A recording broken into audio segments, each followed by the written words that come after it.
شمعدانی، نرگس، بوی چوب نیمه سوز. گوش من در آتش موسیقی، قلب من در پی یک فهم عمیق. شاید این بار که ما در تورق‌هامان زندگی را جور دیگر دیدیم، چیز نو فهمیدیم. درود. اولین ضبط رو تصمیم گرفتم در نیمه شب بگیرم.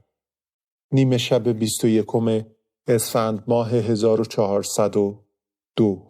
شب، سکوت، کویر. چه پرشکوه. اگر خاطره‌ای داشتید حال و هواتون رو با همون سهیم شید. خلاصه نیمه شب‌ها یه جذابیت خاص داره. بگذریم. در این پادکست قراره در هر اپیزود به مدت تقریباً نیم ساعت موسیقی بشنویم و درباره موسیقی صحبت کنیم. در برخی از قسمت‌ها برای گفتگو میزبان هنرمندان و دوستان مهربانی نیز خواهم بود. امشب 21/12/1402 من کریم نظامزاده هستم و شما به قسمت 0 که همون معرفی از پادکست رادیو دلنواز گوش دادین.